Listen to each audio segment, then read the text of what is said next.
Yeah, so it's a great pleasure to have George Willis speaking from Newcastle in New South Wales. He was a graduate student of Barry Johnson at Newcastle in England. And today he's going to speak on flat groups of automorphisms of totally disconnected locally compact groups. George. Well, thank you, David. It's a great pleasure to be speaking in this seminar. I can see a few familiar names and faces, and it's good to see those again. And yes, as David said, I'm going to be talking about flat groups of automorphisms of totally disconnected locally compact groups. And there are some features of the structure of these groups that match features of the structure of Lie groups. And I want to talk about those features and how they match up. So this is an outline of what I'm going to do. The first part here is going to be most of the talk. I'll begin by saying what a flat group is, and then I will state a theorem about the structure of these groups and other groups associated, subgroups associated with them. And then I'll give some examples that illustrate that theorem. So that'll be most of the talk, but then after that I will give a couple of applications of these ideas, solving problems in other areas. And then at the end I'll say something about more recent work that's still in progress, extending some of the ideas in the first part of the talk. So let's start with locally compact groups. I think probably everyone knows if we have a locally compact group, then the connected component of the identity is a closed normal subgroup. And if we quotient out by that subgroup, then we get a totally disconnected locally compact group. And the connected part is very well understood. Since the solution of Hilbert's fifth problem in the 1950s, we know that connected locally compact groups can be approximated by Lie groups, and then there are many very sophisticated and powerful methods for studying Lie groups that can be used. I guess they fall under roughly under two headings. One is topological ideas, and I want to mention just the topological dimension of a Lie group. That's an invariant, and also in the topological flavour, there's a connection with differential geometry and symmetric spaces, and also from a symmetric space we can recover a Lie group as the isometry group of a symmetric space. So there's a very close connection there. And then on a more algebraic slant, the tangent space of the Lie group, I should say, not just G0, but the Lie group at the identity is the Lie algebra, which determines that Lie group locally. And then we can use techniques from linear algebra, such as eigenvalues and eigenvectors, to analyze the Lie algebra and say a lot about the structure. So that's the connected factor. Now, what about the totally disconnected one? These are less well understood, and the local and global structures are not as closely linked as they are for connected or for Lie groups. So what about the topology? There's really only very crude statements that we can make here. We can say the group is discrete or not discrete. There's no topological dimension as an invariant. These are all zero-dimensional. They are topologically, locally anyway, very much like the Cantor set. And so we can say the group is discrete or not discrete. We can say it's compact or not compact. Now, discrete groups are an enormous subject of study in their own right, and I'm not going to be saying anything about those, so I want to be focusing on non-discrete groups. Also, a compact, totally disconnected group is pro-finite, and pro-finite groups are an enormous subject of study in their own right as well. What I'm going to be saying have to say doesn't say anything about compact groups. So it'll be non-compact, non-discrete, totally disconnected, locally compact groups that I'll be talking about. And yes, beyond being discrete or not discrete, compact or not compact, we might be able to say that it's metrizable or sigma compact, but these are just about the only topological invariants.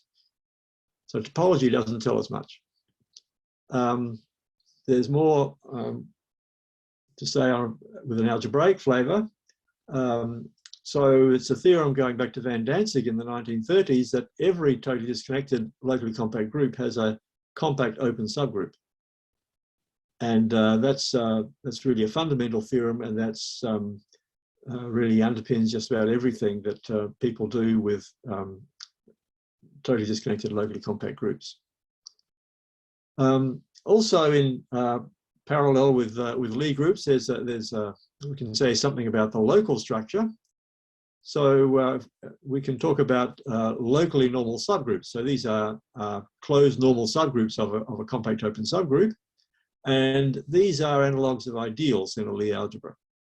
And there's a theory of locally normal subgroups, that sort of local structure theory being developed or partially developed, and there are some papers there that that deal with that.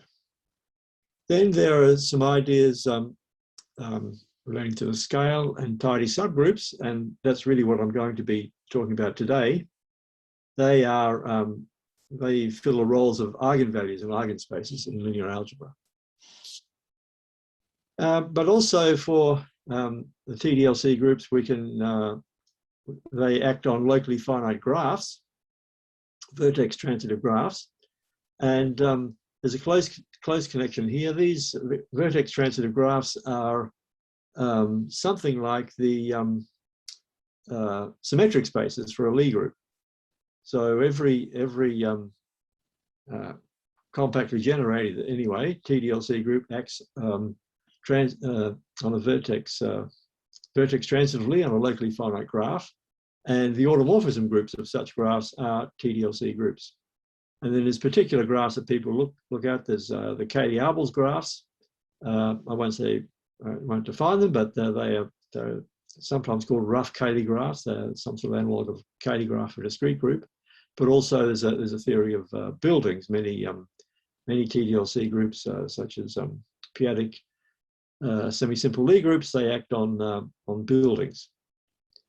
And the local degree of a vertex transitive graph, that substitutes in some way for the dimension of a Lie group in decomposition results. So there are some authors listed there who've done work on decompositions of t.d.l.c groups, trying to find, for example, simple factors. The results do find them, but the general t.d.l.c group doesn't break down into finitely many simple factors, as is the case for a Lie group. In the decomposition theory of Lie groups, if we can factor a group into two pieces, then each piece has a dimension less than the one we started, than the group we started with. And so, since dimensions are positive integer, this decomposition has to terminate at some point. A similar thing happens with t.d.l.c groups, that the graphs they act on, if we factor a group acting on some graph, then we can get actions on graphs with lower local degrees, and that has to terminate at some point. And then Reed and Weselek have some theorems about chief series that are finite length for t.d.l.c groups. But this theory also is not as well developed and not as satisfactory as that for Lie groups. But as I said, I wanted to talk about the scale and tidy subgroups, so and flat groups. So let me go to that now. And the starting definition is the idea of a scale of an automorphism of a t.d.l.c group. So we suppose we have such an automorphism and a compact open subgroup. Then the image of the compact open subgroup under the automorphism is also a compact open subgroup. And the intersection of that with our original starting group U, this is an open subgroup of this compact group. So this index is finite. And then the scale is just the minimum of all these indices as we let U range over all compact and open subgroups. So we see here Van Dantzig's theorem is very important for this definition. And this minimum is attained somewhere, and then any subgroup U at which it is attained is, we just say that's minimizing for alpha. So that's the scale. And then a flat group of automorphisms. So a group of automorphisms is flat if there is some compact open U that's minimizing for every automorphism in H, in our group of automorphisms. And we'll define the H sub U to be is the uniscalar subgroup.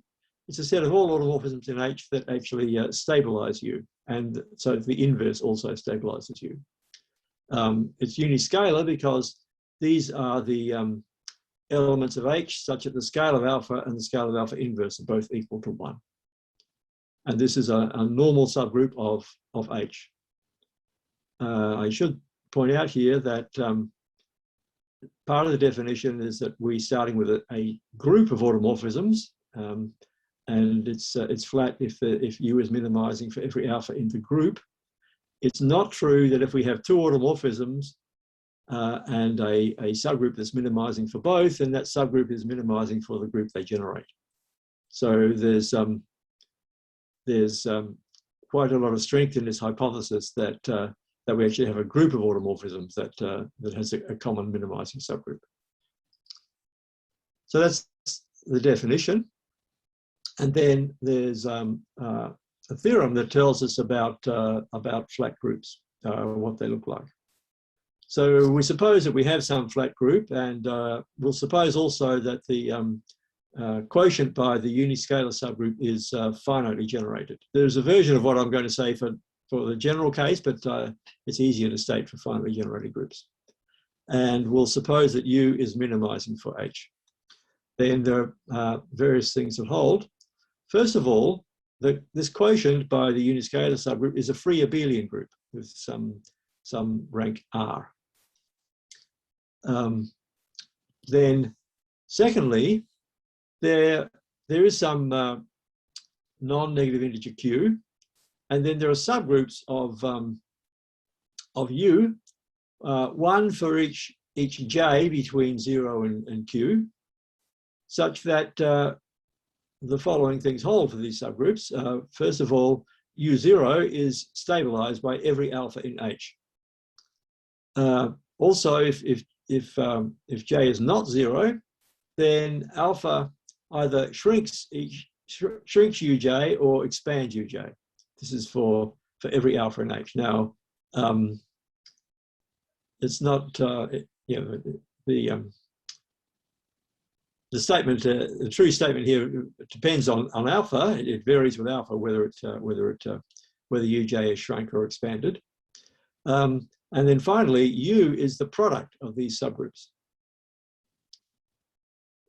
So there's this factoring of U that comes when we have a flat group of automorphisms. And then because each automorphism expands or shrinks one of the Uj, this union, oh, there's a typo here, sorry, this should be union, not intersection.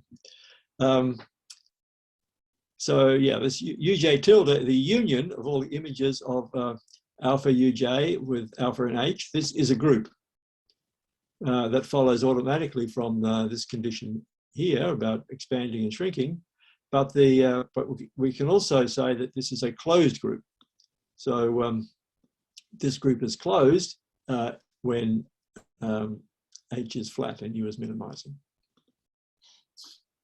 Then more than that, whenever J is not 0, we can find a positive integer S sub J. In fact, S sub J is bigger than 1, and a homomorphism from our flat group H to the integers, such that the modular function of Uj tilde. So Uj tilde is a so here is the wrong definition of uj tilde, this union. This is a closed subgroup of G. So uj tilde is a locally compact group. It has a automorphisms of it have a modular function. And so if we restrict each alpha in H to this uj tilde, we get some automorphism of uj tilde, and its modular function is just sj to the exponent rho j alpha, where this rho j alpha is this positive integer, and this holds for every alpha in H, and delta uj tilde is the modular function. And then the scale of alpha. This is the idea we started with. The scale of alpha is the product of these values, sj to the rho j alpha, for all j such that rho j alpha is greater than or equal to 0. We have to have rho j alpha greater than or equal to 0 here, otherwise this is not an integer, and the scale is an integer. So it factors. There's one factor according to each uj if rho j alpha is greater than 0. And then finally, all of the numbers and homomorphisms that have been in this statement, these are all depend only on the flat group and not on the minimizing subgroup U. Typically, there are many subgroups that are minimizing for H, and these statements hold for all of them, and the rank of the free abelian group, the number of factors, the bases of the exponents here, these sort of factors of the scale, and the homomorphisms, these depend only on the flat group H and not on the minimizing subgroup. So that's the structure of flat groups of automorphisms. And then in analogy, partly with Lie groups, we'll say this number R is the flat rank of H, and these homomorphisms rho j from H to the integers, we'll call those the roots of H, and denote the roots by phi of H, and the uj tilde we'll call root subgroups. Now, the theorem is inspired by analogy with simultaneous triangularization of commuting matrices. So if we have commuting matrices, then they can be simultaneously triangularized, and actually that statement motivates something I'm going to say later. But if we start with triangular matrices, then they have there's a common basis for which they are triangular, and then the commutators are 0 on the diagonal, and that so these commutators being 0 on the diagonal, that corresponds to this statement here that the quotient by the uniscalar subgroup is free abelian, and then we can think of these spaces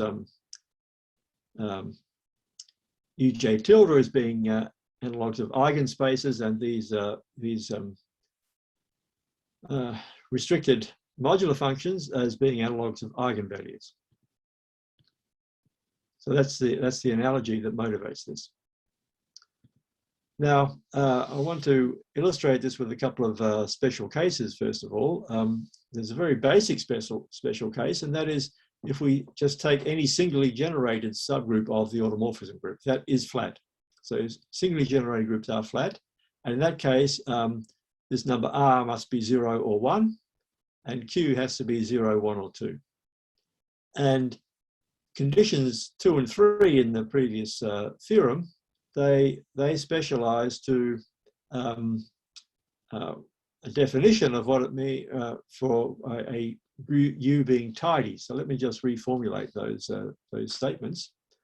So conditions 2 and 3 can be reformulated as saying that these conditions TA and TB hold. So TA is just that U is a product of U plus and U minus, and TB is that U minus tilde, which now I have the union correctly, this union over all integers of alpha n of U minus is closed, where U plus is the intersection of all the images of U under non-negative powers of alpha, and U minus is the intersection of all images of U under non-positive powers of alpha.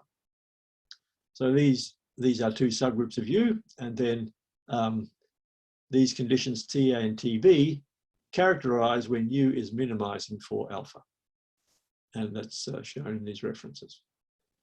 Now, this is a special case of the main theorem, but in fact, this is the first step towards proving that theorem, because the theorem goes by, first of all, proving that these two conditions characterize that a subgroup is minimizing, and then by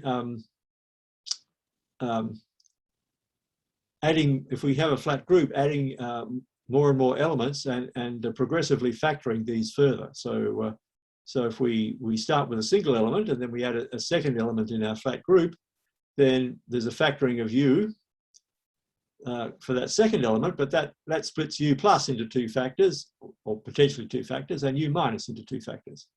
And then if we add a third element, then it splits again. And because of this fact about the scale factoring, each time we do this, and the scale is a positive integer, it only has a finite number of factors. So that factoring has to terminate after some finite number of steps. And that's roughly how the proof of the theorem goes.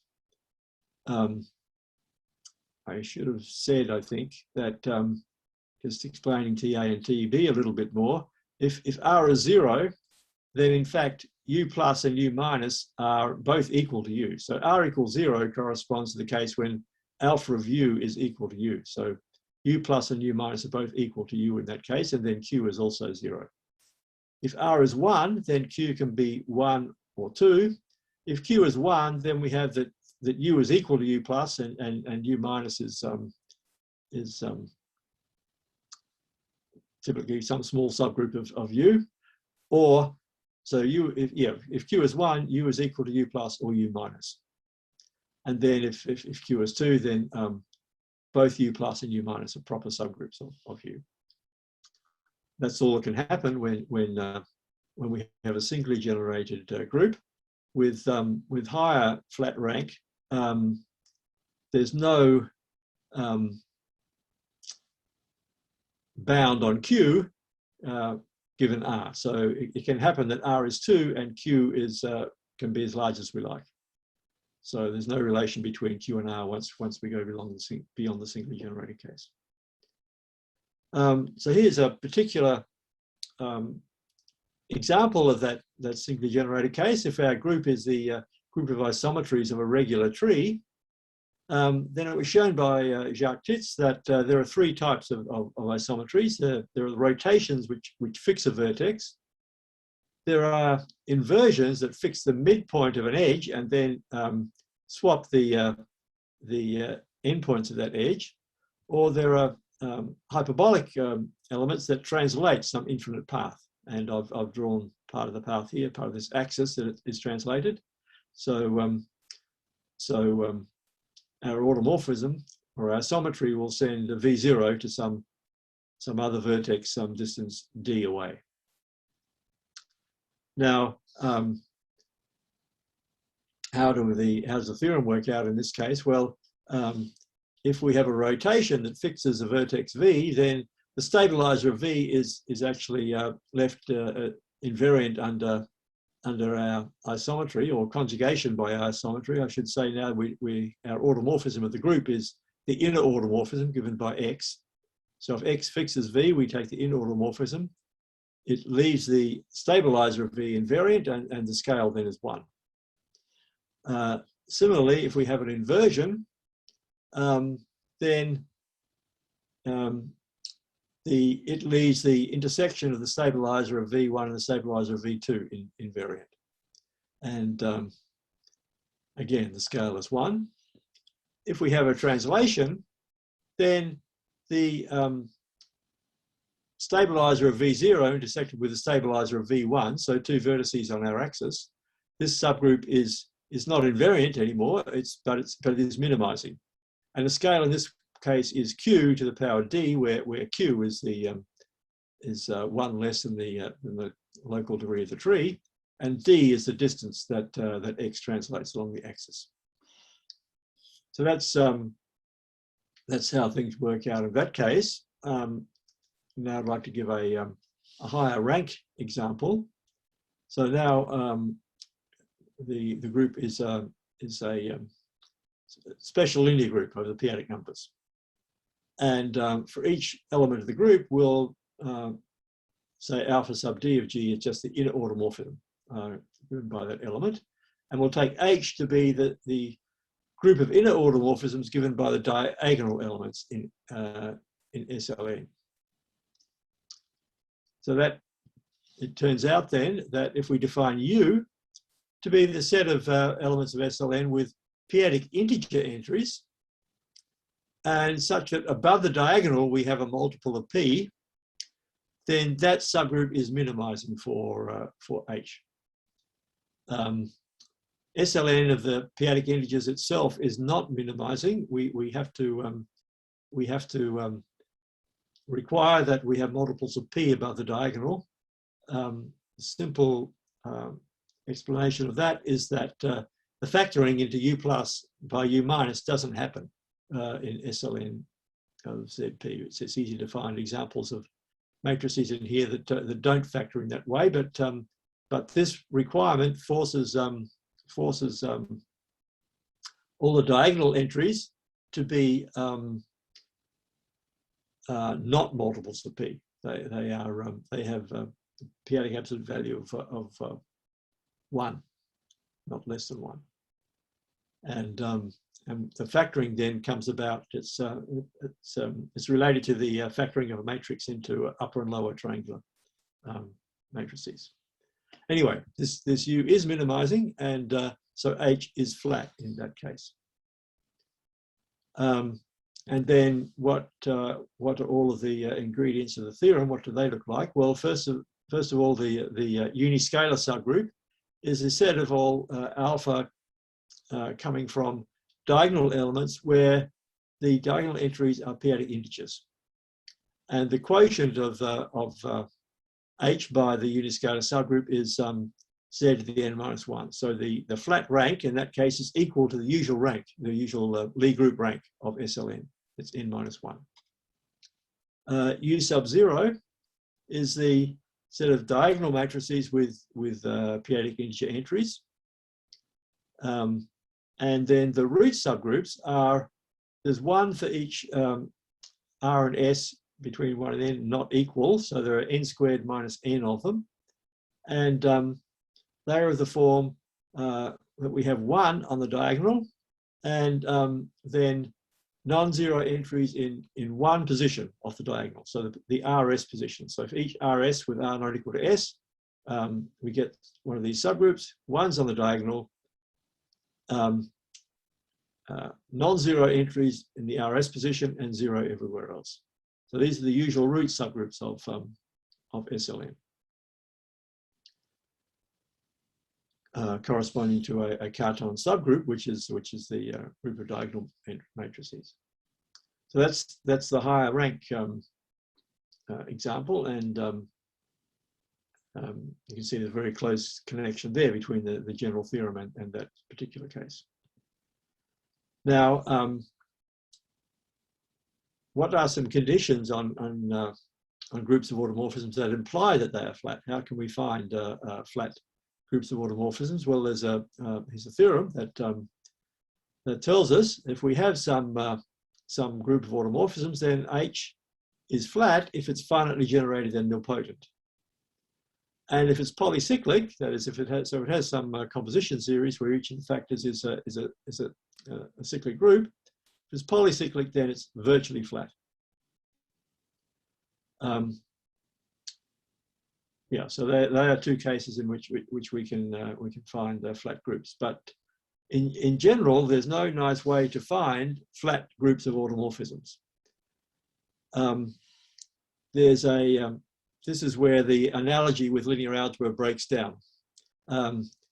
In linear algebra, if we just have a single linear operator, we can find many operators that commute with it, but just by there's polynomials in that operator commute with it, and then we can find the eigenvalues. They are the roots of the characteristic polynomial, and that's where this term root comes from in the theory of Lie groups or algebraic groups. It derives originally from the root of a characteristic polynomial. So in linear algebra, we can do that, but we don't have any such technique for general automorphism groups of t.d.l.c groups.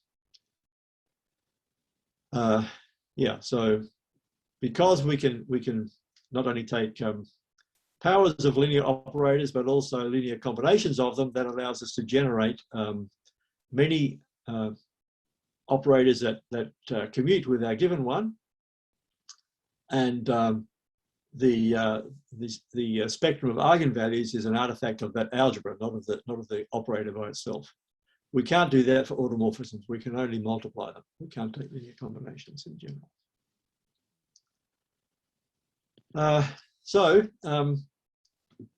What more might we hope to say about these things? And I'm raising some of these things because I want to say a little bit more about them later.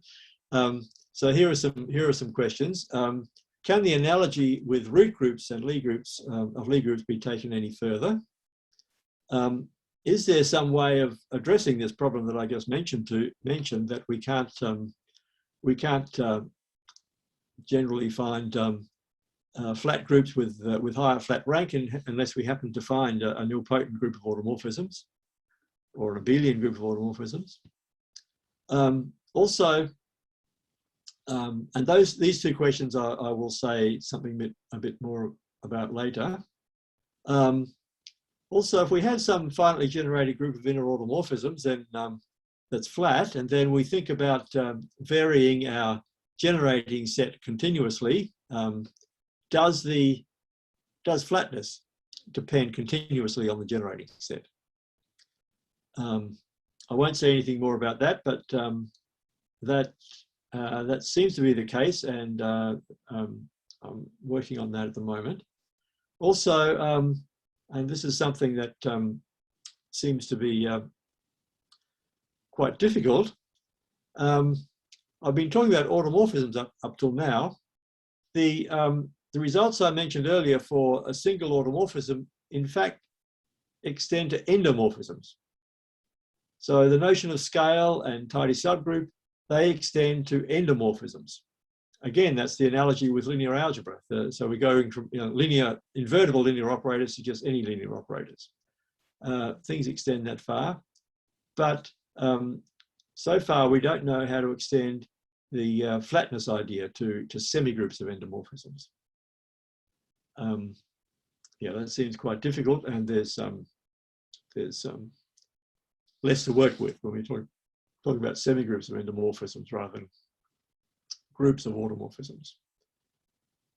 Now, that's really the end of the first part of the talk. So perhaps I should stop and ask if there are any questions.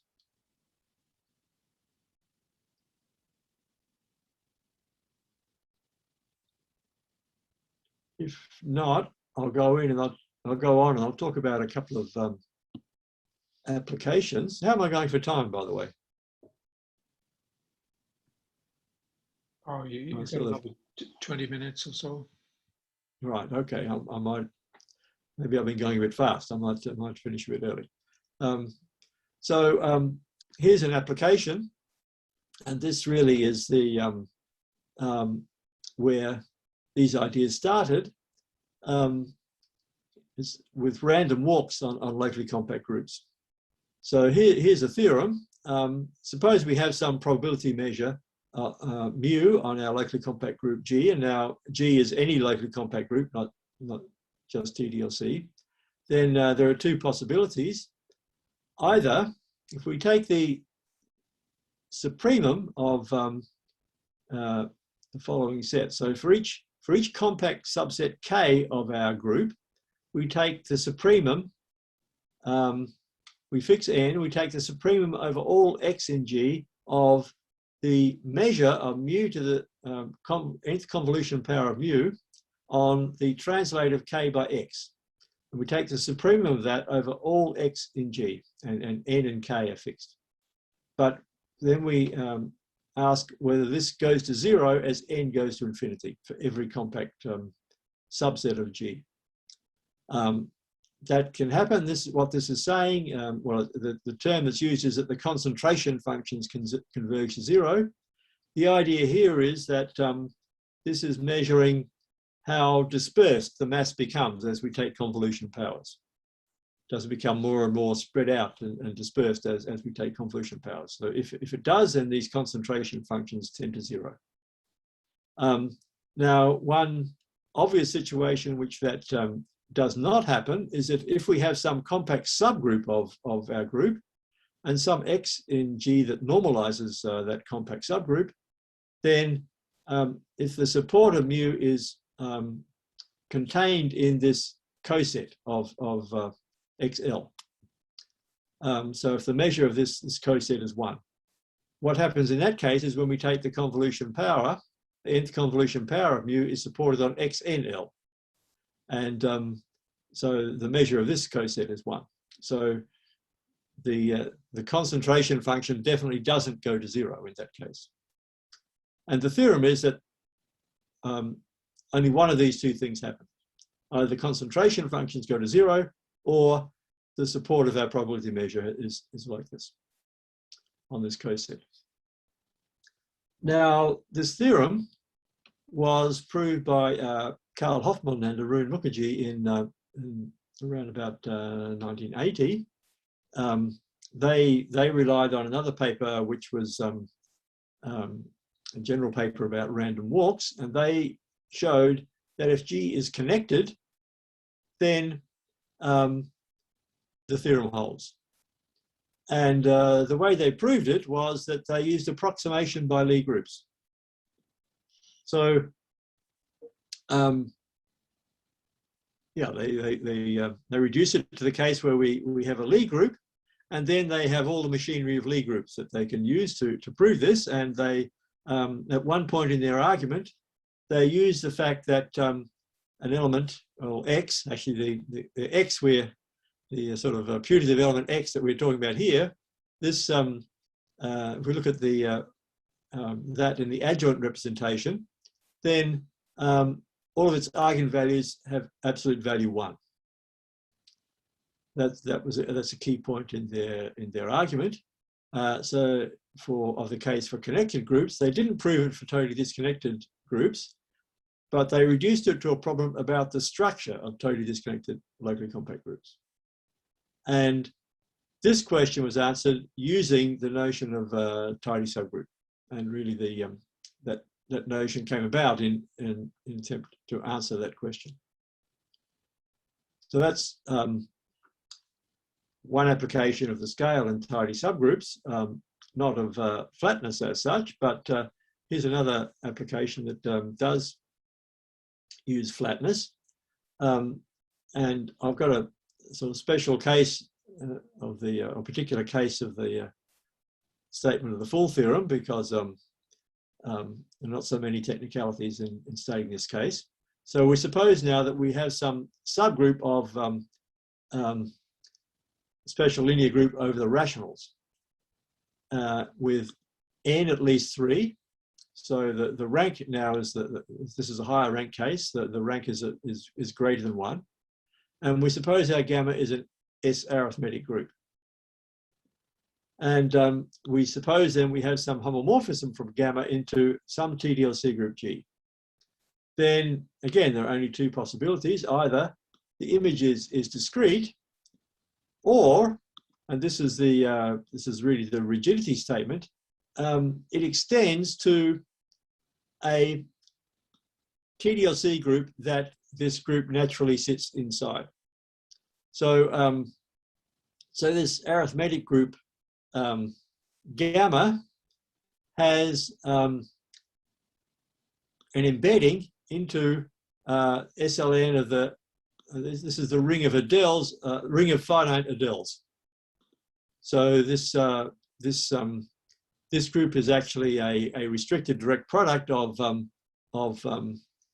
SLN of QP, where P is ranges over all primes, and the gamma diagonally embeds in that. And if we take the closure of gamma and inside this group, under that embedding, this homomorphism phi extends to that closure to some larger group of the image. So this is the rigidity statement that these groups, these arithmetic groups, sort of know the larger ambient group, the larger t.d.l.c group that they sit inside. This is an analogue of the Margulis superrigidity theorem, where the arithmetic groups in the connected case, they know that they sit inside SLN of Rn.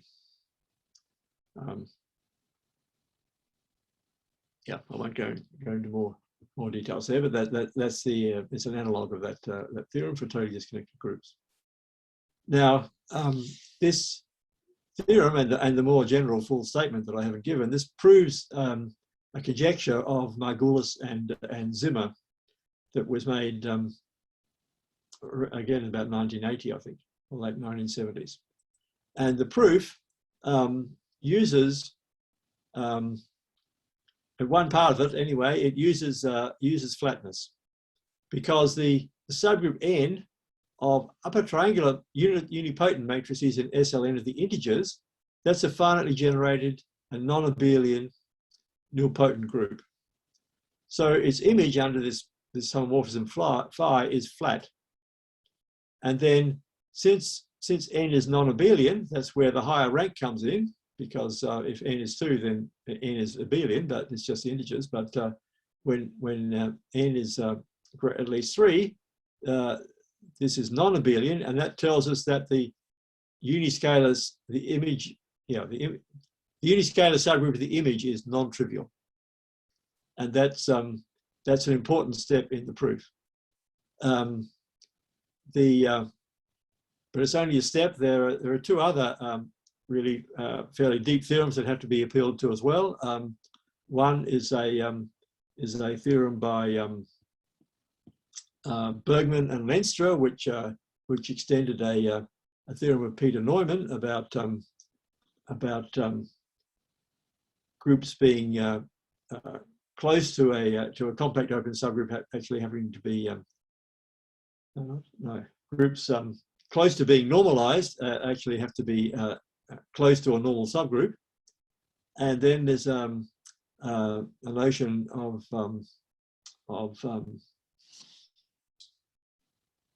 bounded generation for arithmetic groups that also relies on higher rank.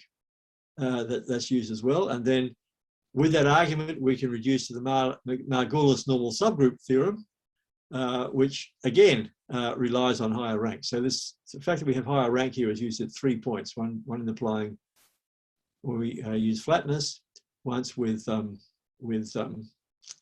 bounded generation, and then once when applying the Margulis normal subgroup theorem. Yeah, so that's another application of these ideas. So that's the second part of the talk.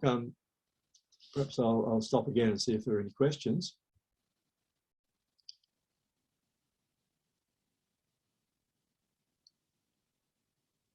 If not, I'll go on now to some current work.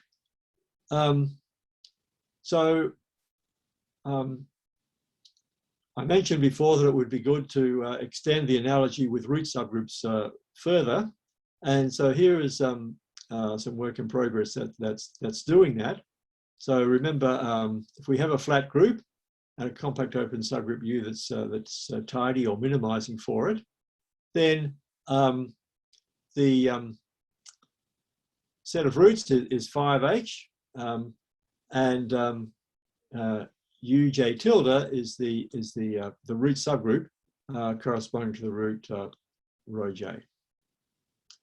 Then we'll say that two roots are opposite if for every automorphism alpha in H, row 1 of alpha is positive if and only if row 2 of alpha is negative. So the roots are positive if alpha is sort of expanding on the root subgroup U1 tilde and shrinking on the root subgroup U2 tilde.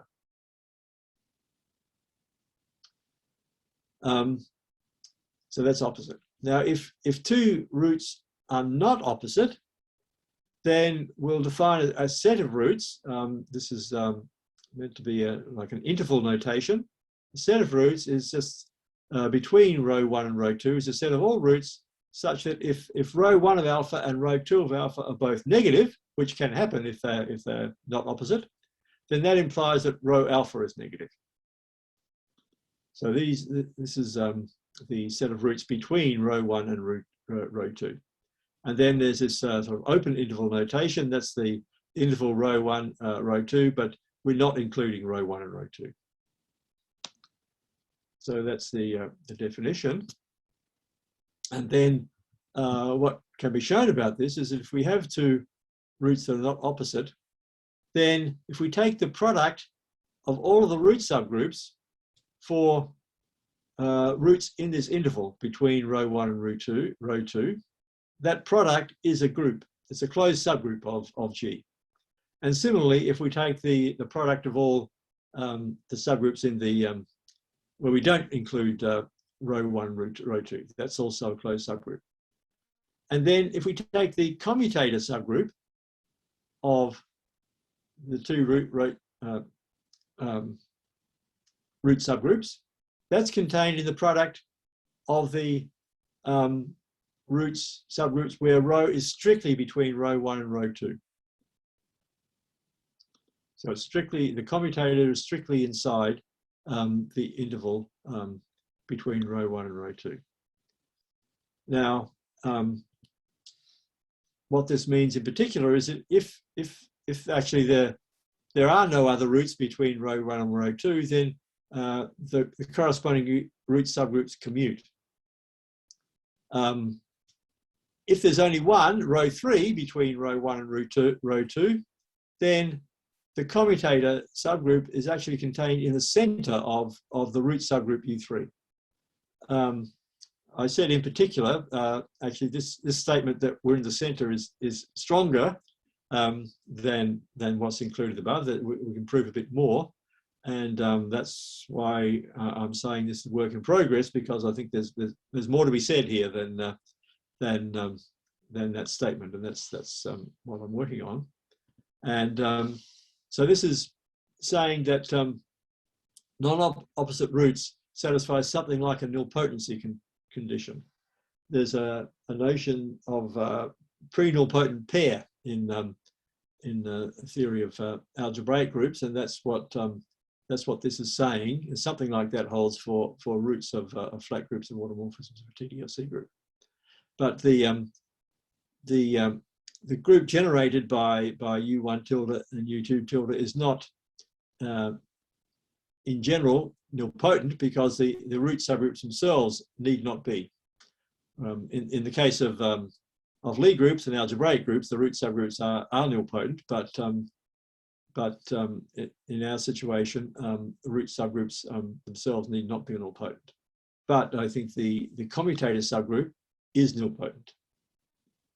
That's a stronger statement, and I think even more can be said than about how it is nilpotent.